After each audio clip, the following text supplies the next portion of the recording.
Ici, nous sommes en train de parler des choses qui concernent les adultes. Donc, si vos enfants sont là, dites-leur d'aller se cacher quelque part ou d'aller dormir parce que ça ne les concerne pas.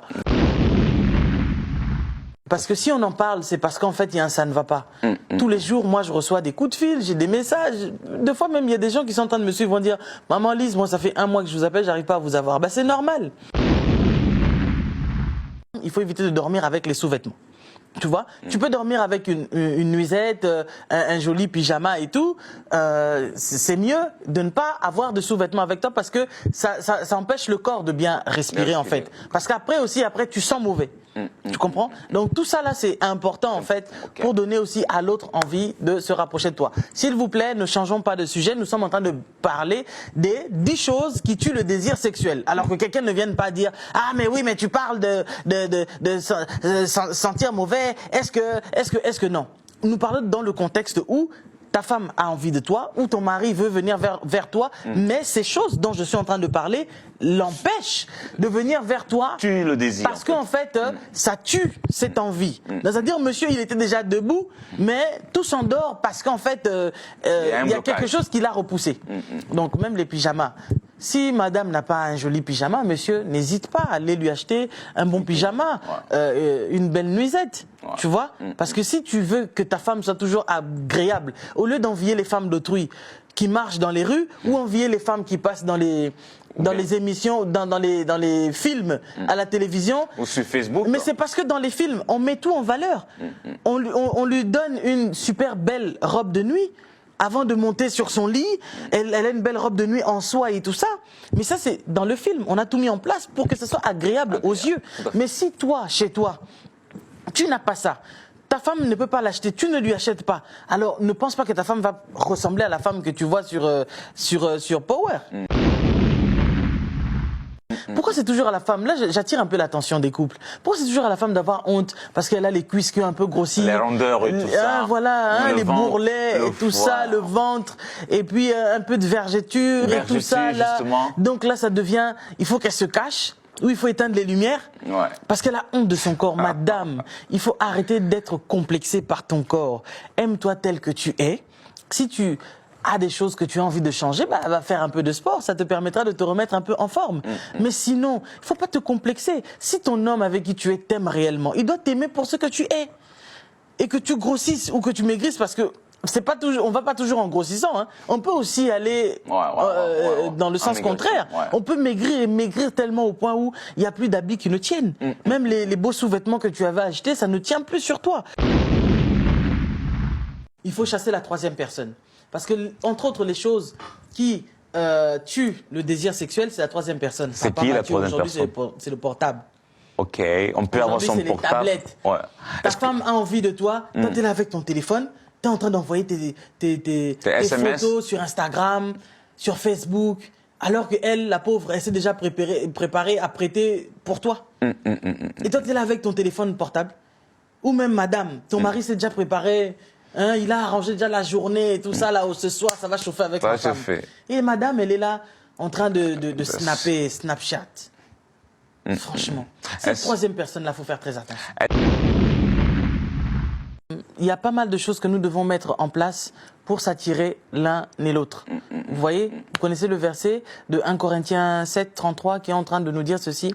Il faut que celui qui est marié, on ne dit pas à l'homme seulement, ou on ne dit pas à la femme seulement, on dit aux deux, celui qui est marié. Donc si moi femme, je suis marié, ou si moi homme, je suis marié, je dois mettre en place tout ce qui est possible pour plaire à mon mari. Et mon mari aussi doit faire tout ce qui est de son possible, user vraiment de toutes les manières possibles pour me faire plaisir. Or, il y a des gens qui le font spécifiquement dans des moments bien définis. Et ça, c'est pour leur intérêt seulement. Donc, papa, il prépare bien le terrain quand c'est parce qu'il a envie de quelque chose. Maman aussi prépare bien le terrain quand c'est... Non, ce sont des choses... mutuellement et tout le temps, ça doit être comme ça. N'offre pas des fleurs seulement à ta femme quand tu en as envie, le jour de la Saint-Valentin. Des fois, vous regardez les couples, peut-être à peine 5 ans, on va dire, la moyenne. Quand vous faites 5 ans ensemble, vous commencez à sentir les transformations déjà. De la part de l'homme ou de la femme. Mais il y en a aussi, voilà, qui sont très sportifs, qui tiennent vraiment à leur ligne et tout. Là, il n'y a rien qui change. pour ces personnes-là. Mais dans le cas contraire, pour ceux qui n'aiment pas trop le sport, monsieur grossit aussi. Ouais. Maman grossit aussi. Mais pourquoi est-ce que c'est toujours à la femme de se cacher quand elle veut se déshabiller?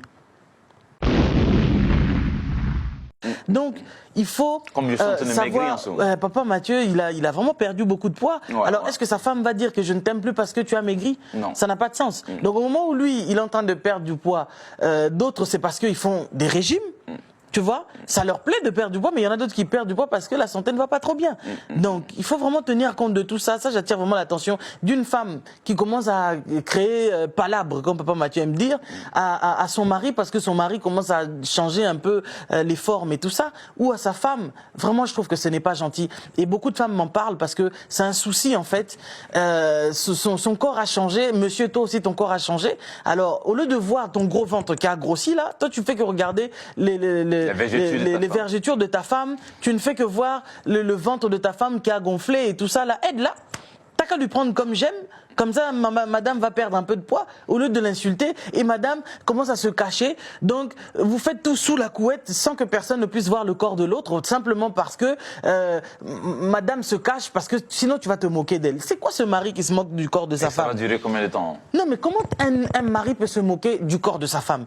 Est-ce que c'est logique? Est-ce que c'est légal même? C'est pas légal. Même je pense qu'au point de la loi, on peut porter plainte contre ça. C'est pas logique ça. Hein? Mari, aimez vos femmes. Donc un homme qui aime sa femme, il l'aime avec ses qualités, il l'aime avec ses défauts. Ça, c'est comme ça. Alors, c'est 10 choses qui enlèvent le désir. Là, je vais parler pour monsieur et pour madame. D'accord? On a... premièrement, on commence avec quoi? On va commencer d'abord premièrement dans le désordre, le manque d'hygiène. Hein, qu'on soit bien d'accord là-dessus. Je ne pense pas que quand on entre dans l'atmosphère d'une chambre où il y a des habits partout, il y a des chaussettes sur le lit et tout est désordonné, des chaussettes qui sentent mauvais et tout ça là, ça donne pas envie. Ça donne pas envie. Ça ne donne pas envie. Même si monsieur vraiment avait pris du hatoté, nous les Ivoiriens on sait ce que c'est. Ça donne pas envie. Tu comprends? Donc on doit quand même essayer de mettre les choses en bonne et due forme. Faut pas le faire seulement le 14 février. Il y a plein de choses que les gens préfèrent faire seulement le 14 février. Ils sont tous des Valentins. Toutes des Valentines. On est tous propres le jour de la Saint-Valentin. On est tous amoureux le jour de la Saint-Valentin. Dès qu'on devient le 15 février, il n'y a plus d'amour. On se déteste. Pourquoi? Parce que le 14, tu ne m'as pas acheté des habits. Pourquoi? Parce que tu ne m'as pas offert ce que j'avais besoin. Mais imaginez-vous que les périodes de votre femme tombent le 14 février. Vous allez la détester parce qu'elle est dans sa zone rouge. Ça n'a pas de sens. Vous voyez? Ça, c'est, j'entre dans des petites choses pour faire comprendre les gens un petit peu. Avant de continuer, on va juste marquer une petite pause commerciale et nous allons revenir pour entrer dans le vif du sujet parce que la fréquence et la température en train de monter, c'est intéressant. Caliente. À tout de suite, les amis.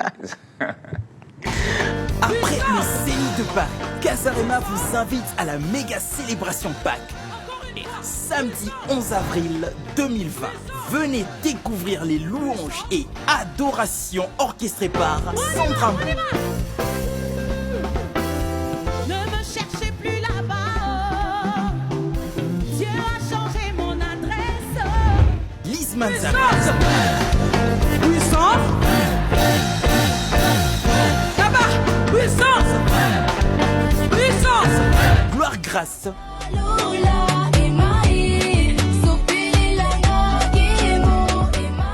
Alkambumba.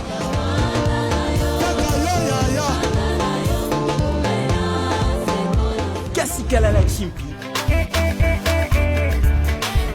Et bien d'autres encore. Venez célébrer la Pâque dans ce méga concert avec les As du Gospel.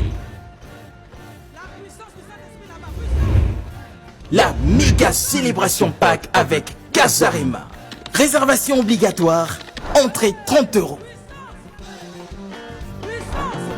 Merci de revenir pour tous ceux qui nous prennent en marche seulement maintenant, à partir du Cameroun, à partir de l'Afrique, dans toute l'Europe. Je rappelle que je suis avec Maman Lise et nous sommes en train de parler des 10 choses qui tuent le désir sexuel dans le couple. Alors maman, nous étions en train de parler.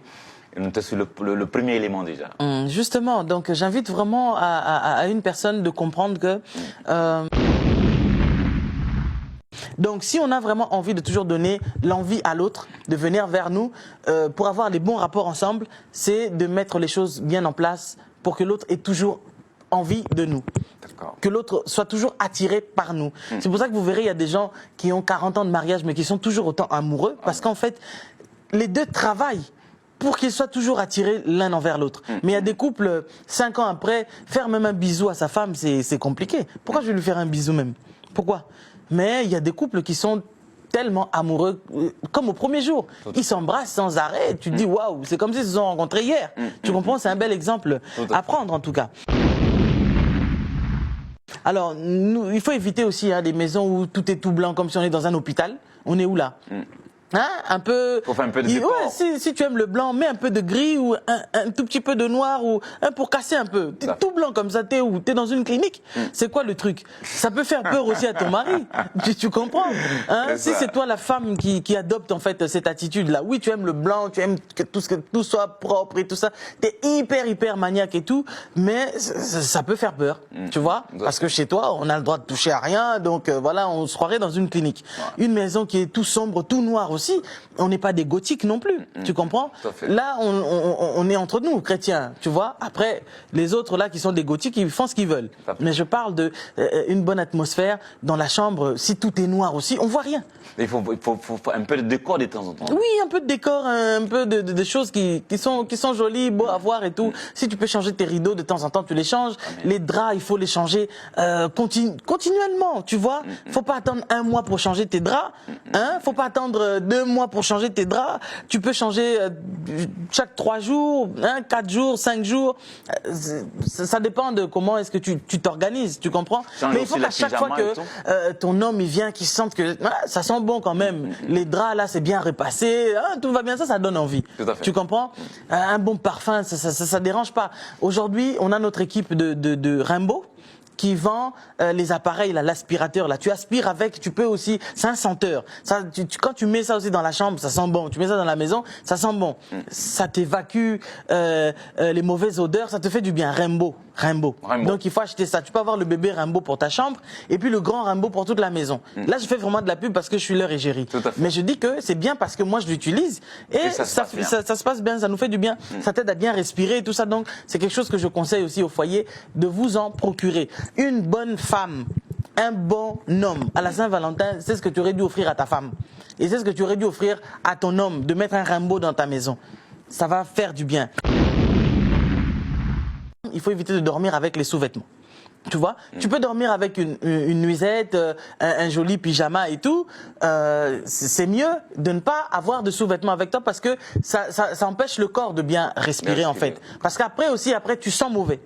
Tu comprends? Donc tout ça là, c'est important en fait pour donner aussi à l'autre envie de se rapprocher de toi. S'il vous plaît, ne changeons pas de sujet. Nous sommes en train de parler des 10 choses qui tuent le désir sexuel. Alors que quelqu'un ne vienne pas dire « Ah mais oui, mais tu parles de sentir mauvais. Est-ce que non ?»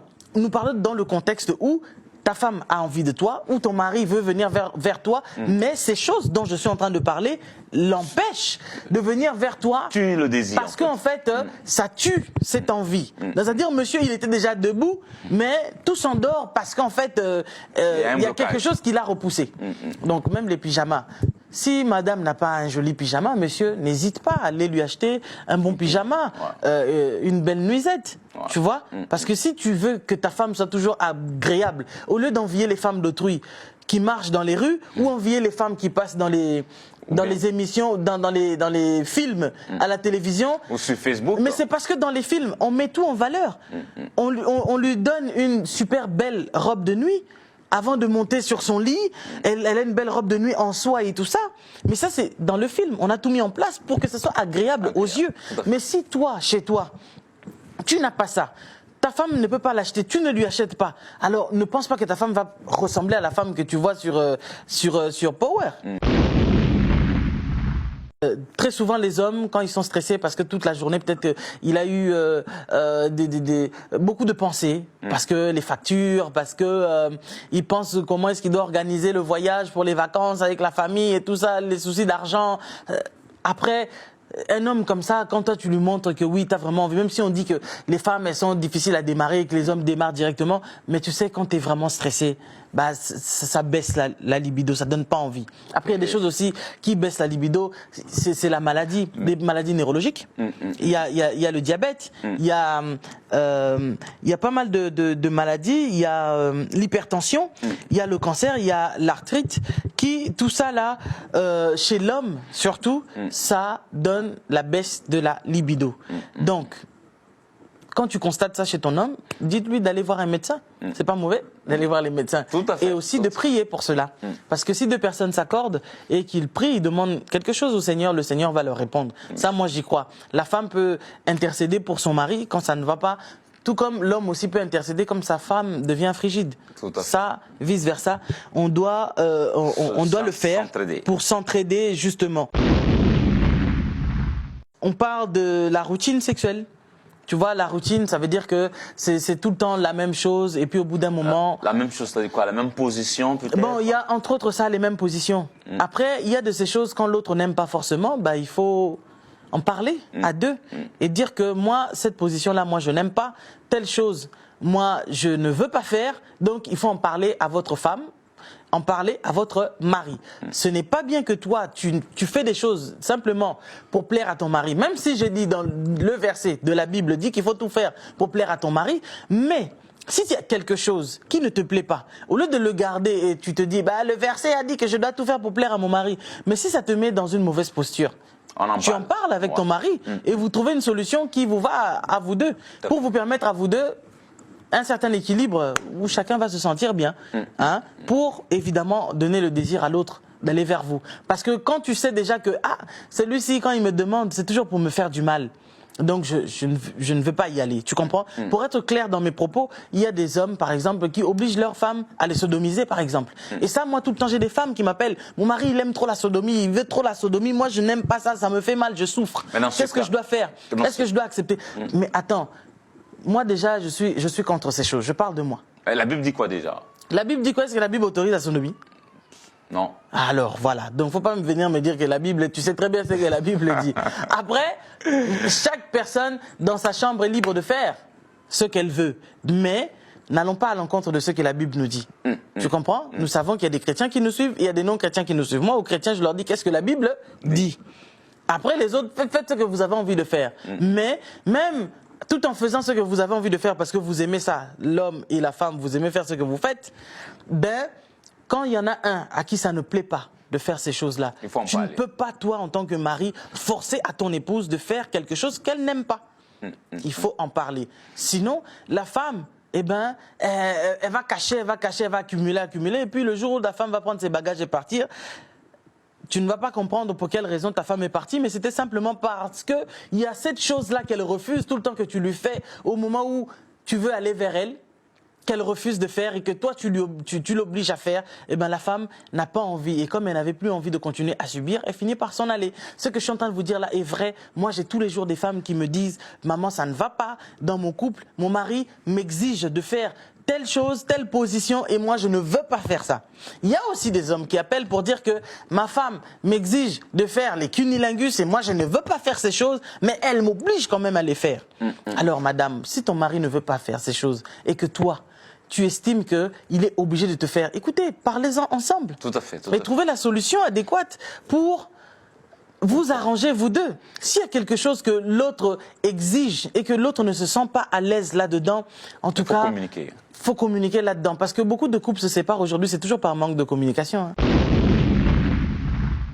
Tu comprends? Et ce sera ta faute. Mais ce sera de ta propre faute, parce que tu ne fais pas... C'est qu'il faut faire. On va lire rapidement ce verset, parce que c'est important, peut-être qu'il y a des gens qui ne comprennent pas que ce que je suis en train de dire là, c'est la Bible qui est en train de nous recommander ça. Donc on a vu tout à l'heure 1 Corinthiens 7, 33, n'est-ce pas? Tout à fait. Celui qui est marié s'occupe des affaires de ce monde pour plaire à sa femme. Tu comprends? Tout à fait. Donc tu dois tout faire pour plaire à ta femme. Donc la femme aussi, tu dois tout faire pour plaire à ton homme. Donc si tu ne fais pas ces choses-là, après, quand les choses ne marchent pas bien, c'est des problèmes. Alors, est-ce qu'on a noté les points? On a noté les points, donc on est... tu n'as pas noté si on était au 3e point ou 4e. Si on est au 3e, premier, voilà, c'est la propriété. Voilà. Après, on a parlé de la mauvaise haleine et tout ça, ça fait partie de la propreté. On a parlé d'avoir une mauvaise lingerie, ça donne pas du tout envie du tout. Et puis, on parle d'un autre point qui est le stress. Là, nous sommes au 4e point, le stress. Donc, dans le stress... Donc, on a parlé du stress, c'était en point 4. En point 5, faut savoir qu'une femme qui est enceinte, ses hormones changent. Ça fait que la femme, de fois, elle a plus ou moins, peut-être pas envie. Il y en a d'autres, ça leur donne beaucoup d'envie, d'autres, ça ne leur donne pas envie. Tu vois? Alors ça fait partie des choses qui tuent le désir, en fait. C'est-à-dire que l'homme, il a envie, mais la femme, elle a pas envie parce qu'il y a ses hormones qui sont en train d'agir et tout. Qu'est-ce que tu veux faire? On a dit il faut discuter, il faut parler à l'autre, il faut laisser le temps passer. Et puis, il y a d'autres astuces. Vous pouvez peut-être juste avoir des caresses, voilà, ça peut passer. Au lieu de être frustré, parce que souvent, ce sont les hommes qui sont frustrés. Parce qu'ils disent que non, la femme, elle peut supporter, mais l'homme, vraiment, quand ça ne va pas, quand il a envie, il faut le servir parce que sinon, ça peut le pousser. Il n'y a rien qui peut pousser un homme d'aller voir ailleurs parce qu'il y a quelque chose qui ne va pas. Moi, je pense que tout va sur le dialogue et sur la communication. Quand on sait parler et comprendre en fait ce qui dérange l'autre, pourquoi est-ce que l'autre n'arrive pas à vous satisfaire, on peut sauver la situation. On peut sauver la situation. Ouais, voilà. Il y a des choses, ces choses-là tuent. Mais pour ne pas que ces choses tuent, c'est pour ça que nous sommes en train de leur dire qu'il y a ces choses. Mais si vous en parlez, si vous discutez, si vous communiquez sur ces choses, on peut aider à arranger les choses. Alors, il faut comprendre qu'il y a des femmes qui ont des grossesses difficiles. Tu comprends? Et puis, il y a des gens qui prennent tellement de médicaments. Quand on parle de grossesse difficile, par rapport à la grossesse, elle n'a pas envie? Par rapport à la grossesse, si ta grossesse elle est difficile, tu es malade tout au long de ta grossesse et tu n'as pas envie.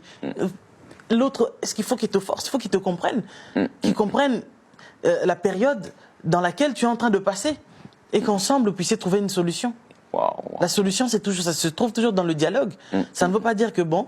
Maman Lise, elle a dit on va dialoguer, maman, on va dialoguer maintenant. Est-ce que tu me donnes l'autorisation d'aller voir une femme ailleurs juste pour par circonstance. Cette circonstance est non, non. Moi je pense que on peut se retenir parce que si on prie tous les deux ensemble par rapport à une situation donnée, Dieu peut nous aider. Si la femme, elle est toujours constamment malade et qu'il n'y a pas de solution là-dedans, l'homme peut accompagner sa femme en l'aidant. Et quand tu aides ta femme parce que tu l'aimes, je pense que même les envies là même, tu vas oublier ça pendant un temps. Il y a des femmes qui ont tout le temps des problèmes de ventre, elles ont toujours mal au ventre, Tu la vois comme ça, elle a l'air d'être en bonne santé, mais là, continuellement des problèmes au bas du ventre, elle en souffre énormément. Et c'est dû à quoi? C'est normal ou c'est une attaque? Non, il y en a, c'est une maladie. Le nom est en train de m'échapper, mais ça me reviendra. Mais quand une femme a ce genre de problème-là, c'est vrai que ça tue le désir. Parce que monsieur est déjà prêt. Très souvent, ce ne sont pas les hommes qui ont des problèmes du bas de ventre, hein. C'est souvent les femmes. Alors, il faut accompagner ta femme dans cette épreuve-là. Il faut l'aider. C'est-à-dire il faut l'aider, il faut que ta femme se soigne. D'accord, ok. Il faut que ta femme se soigne et aussi il faut que monsieur accompagne sa femme. Parce que si ta femme elle a des problèmes, elle a tout le temps des douleurs au bas du ventre, demain ça peut être aussi le mari qui a l'impuissance sexuelle. Alors quand le mari a l'impuissance sexuelle, est-ce que la femme elle a le droit de dire que je pars voir ailleurs? Non. Non. Donc ça veut dire que nous avons des choses que nous pouvons trouver des solutions ensemble. Ouais. Ça tue le désir, ces choses-là, mais on peut toujours trouver une solution ensemble. Il y a des hommes, aussitôt la femme elle a accouché, il faut donner. Il veut directement. Hein? Papa, il faut patienter quand même. Alors, on a aussi des gens aussi qui sont beaucoup trop rancuniers. Tu comprends? Ça tue aussi. Ah oui? Ça tue le désir sexuel. Pourquoi? Parce que en toi-même, tu sais que ton mari, par exemple, t'avait trompé. Tu ne l'as jamais pardonné. Alors, le monsieur, quand il veut venir vers toi, tu vas le repousser directement. Ok. Tu comprends? Donc ça, ce sont des choses où, madame, on vous dit, ton mari t'a fait quelque chose, ta femme t'a fait quelque chose, pardonnez-vous mutuellement. Et puis, il faut oublier aussi. Ne vivez pas dans la rancune. Vivez vraiment sous la grâce, dans le pardon. Parce qu'un couple qui ne se pardonne pas, un couple qui n'est pas sincère, qui passe dans l'hypocrisie, si vous vivez dans l'hypocrisie là va tuer votre couple. Vous pouvez faire semblant pendant quelques temps, mais vous ne ferez pas semblant toujours. Tout le temps, Donc, au fur et à mesure du temps, vous finirez toujours, en fait, par dévoiler en fait ce qui fait que ça ne fonctionne pas en fait dans votre chambre là-bas. Vous pouvez faire semblant devant les gens voient que vous êtes un couple modèle parfait et tout, mais vous-même vous savez que dans le secret là-bas, il y en a un qui dort par terre, un qui dort sur le lit. Donc, faisons vraiment très attention à ces choses qui tuent le désir dans le couple, la rancune, la haine. Tu as la haine envers ton homme et pourtant c'est ton mari. Comment on peut avoir la haine envers son mari? Il y a des maris. Comment on peut avoir la haine envers sa femme? Amen. De toute chose, il faut faire à chaque fois un bilan. Dans le couple, c'est très important de faire le bilan. Après quelques temps passés ensemble, on commence à se remettre un peu en question. Qu'est-ce qui n'a pas été et qu'est-ce que nous pouvons faire pour que ça aille mieux? Pour éviter justement que lors de notre intimité, que ces choses-là viennent en fait tuer notre désir. Nos désirs. Ouais. Tu vois? Que ces choses ne tuent pas nos désirs, que ces choses ne tuent pas l'envie qu'on peut avoir l'un envers l'autre. Et que le moment de désir que nous devons avoir envers son homme ou sa femme ne soit pas un moment juste pour la procréation. Tu vois? Parce qu'en fait, il y en a qui se mettent ensemble seulement pour créer. Pour faire des enfants. Parce qu'il y en a qui pensent que si je satisfais ma femme, elle va oublier ce que je viens de lui faire. Non. Vous n'avez pas parlé de la chose, vous n'avez pas mis à plat les choses, vous n'avez pas exposé les choses entre vous deux, vous ne vous êtes pas pardonné. Et tu penses que le fait que d'aller vers ta femme, peut-être elle aussi, elle avait juste envie d'être satisfaite. Et après, demain, elle va plus te parler aussi. Si elle ne te parlait pas, elle n'aura plus envie de te parler, mais parce qu'elle ne peut pas aller voir ailleurs. Et qu'elle sait que c'est toi son mari. Alors elle accepte quand même, mais elle continue sa colère. Mais est-ce que c'est comme ça qu'un couple doit vivre? Non, pas dans la rancune, pas dans l'hypocrisie. Pas dans l'hypocrisie, pas dans la méchanceté, pas dans la médiocrité. Ouais. Non, pas du tout. Alors il faut vraiment, vraiment arrêter ces choses-là. Parce que si vous faites les enfants qu'on fait, sous prétexte que c'était juste parce que j'avais envie de faire, ou juste pour aller le faire satisfaire lui et moi, derrière, j'ai pas envie. Tu sais, ces enfants-là, quand ils naissent, tôt ou tard, ils vont le savoir. Que je suis pas né dans l'amour. Ah ouais? Comment ça? Ouais, ça, je vous le dis. Les parents qui ont fait des enfants alors qu'ils étaient fâchés, ils savent que leurs enfants, ils le savent tôt ou tard que c'était pas dans l'amour qu'on a été créé. Et tôt ou tard, la femme finit par le dire, ou monsieur finira aussi tôt ou tard par le dire. Parce que ces couples-là, c'est soit tôt ou tard, ils finissent par se séparer. Et après, on comprend que les enfants comprennent d'accord. Moi, quand je suis né, j'étais pas né parce qu'il y avait de l'amour. Il n'y a plus d'amour entre vous. Est-ce que ça déteint sur l'enfant? Oui, moi, je pense que ça déteint sur l'enfant. Je pense que ça déteint sur l'enfant parce qu'il y a beaucoup d'enfants, ce sont des enfants qui sont nés avec des blessures. D'où ça vient, ces blessures-là? Tu as été bien élevé, tes parents t'ont aimé et tout, mais pourquoi toi, tu es toujours... C'est comme si, non, moi, je suis mal aimé, moi, je suis... Non, tu as été conçu là dans les problèmes. Dans la colère. La colère, donc, la rancune, la haine. Tes parents, ils s'entendaient pas quand ils étaient en train de te créer. Wow. Donc, ça n'allait pas du tout. Wow. Donc, il faut vraiment faire attention à ces choses. Moi, je dirais une chose à retenir. Il y a des couples où c'est pas parce que ton mari, il te fait l'amour, qu'il t'aime toujours. Tu comprends? Wow. Ton mari peut venir tout le temps vers toi sans plus t'aimer. Il t'aime plus. Il pense à autre chose. Quand il est avec toi, il pense à Jacqueline. Il pense à Evelyne.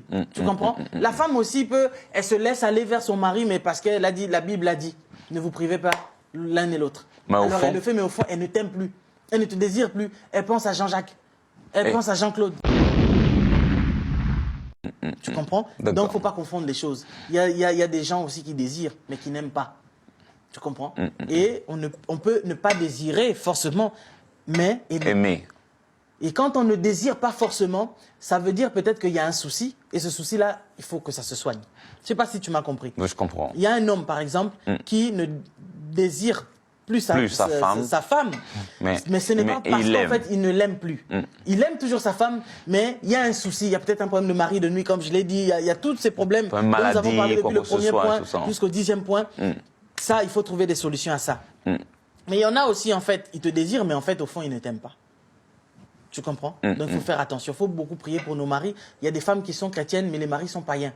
Donc, il faut beaucoup prier pour que Dieu aide ton mari et que ton mari arrive à se convertir. Tu vois, parce que sinon vous aurez toujours des soucis. Parce qu'il ne faut pas se leurrer dans nos églises. Aujourd'hui, nous avons beaucoup de couples où il y en a toujours un qui est païen. Tu vois, donc quand nous donnons des conseils, nous donnons des conseils par rapport à la Bible. Mais sauf que quand l'un des partenaires est païen, là ça devient encore difficile. Compliqué. Donc c'est celui qui connaît la parole maintenant de tout faire. Pour être patient. Avec ses genoux, avec la parole de Dieu, l'aide du Saint-Esprit, pour pouvoir aider son couple à aller de l'avant. Moi, je pense qu'on ne doit pas prendre comme première résolution le divorce directement. Parce qu'il y a des choses, si vraiment nous prions pour cela, Dieu peut réagir et ça peut être un témoignage. Toi qui es en train de me suivre, toi qui passes par des moments difficiles où tu constates que tu n'as plus du tout de désir pour ta femme, tu n'as plus du tout de désir pour ton mari, mais au fond tu aimes toujours ton mari. À toi, là, je m'adresse à toi et je demande vraiment une grâce abondante sur ta vie et que le Seigneur te fasse du bien. Si c'est une maladie qui te tracasse, une maladie qui te dérange et qui t'empêche de satisfaire ta femme ou ton mari, que l'Éternel étende sa main puissante parce que sa main n'est pas courte pour te guérir. Sa main n'est pas courte. Moi, je crois à la main puissante du Seigneur Jésus. Parce qu'au moment où moi je suis ici sur ce plateau, je sais que la main de Dieu traverse cette caméra et arrive jusqu'à là où tu es pour te toucher, t'impacter, te guérir si c'était une maladie spirituelle ou une maladie physique. Dieu est capable de te guérir. Si c'est émotionnel, si c'est parce que tu as des blessures intérieures, parce que l'autre t'a fait du mal et que tu n'arrives toujours pas à pardonner aujourd'hui, que l'Éternel apaise ton cœur, que l'Éternel répare ce qui a été brisé parce qu'on l'appelle le réparateur des brèches. Moi, je crois à la puissance du Seigneur Jésus-Christ et je crois à la restauration. Je crois à ce Dieu qui répare les familles. Il a réparé la famille d'Adam. Il a réparé la famille de Joseph. Parce que Joseph voulait rompre discrètement avec Marie alors que celle-ci était déjà fiancée avec lui, mais le Seigneur a réparé ce couple qui n'était même pas encore, on va dire, officiellement marié. Mais si Dieu a pu réparer la relation entre Marie et Joseph, pourquoi il ne va pas réparer cette relation où vous avez honoré la famille, vous avez honoré l'état civil et vous avez honoré Dieu? Moi, je crois que Dieu est capable, que là où tu es, reçois ta part, reçois vraiment cette main puissante du Seigneur, reçois l'Esprit Saint qui traverse les ondes et qui entre dans ta maison pour donner la solution à ton problème. Si c'est un problème de stérilité, que l'Éternel étende sa main sur ton ventre là où tu es, que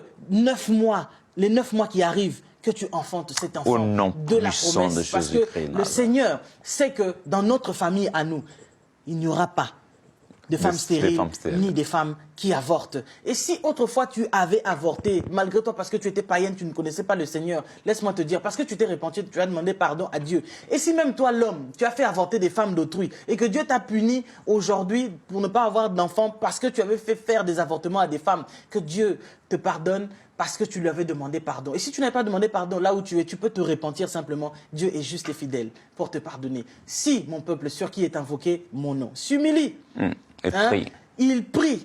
Si tu cherches la face du Seigneur, tu te détournes de tes mauvaises voies, le Seigneur va te guérir. Alléluia. Le Seigneur va te guérir. Alléluia. Alors que la guérison entre aujourd'hui même dans ta maison et qu'à partir de maintenant, ton lit conjugal vraiment soit un havre de paix dans le nom du tout-puissant Seigneur Jésus-Christ. Il y aura un temps, Dieu te bénira. Voilà, le 11 avril 2020, c'est déjà pour bientôt la méga célébration Pâques 2020, première édition avec Casarema dans la salle Doc Eiffel, ici à Paris, en France. Nous vous invitons à venir très nombreux, nous allons passer des bons moments ensemble dans la présence du Tout-Puissant.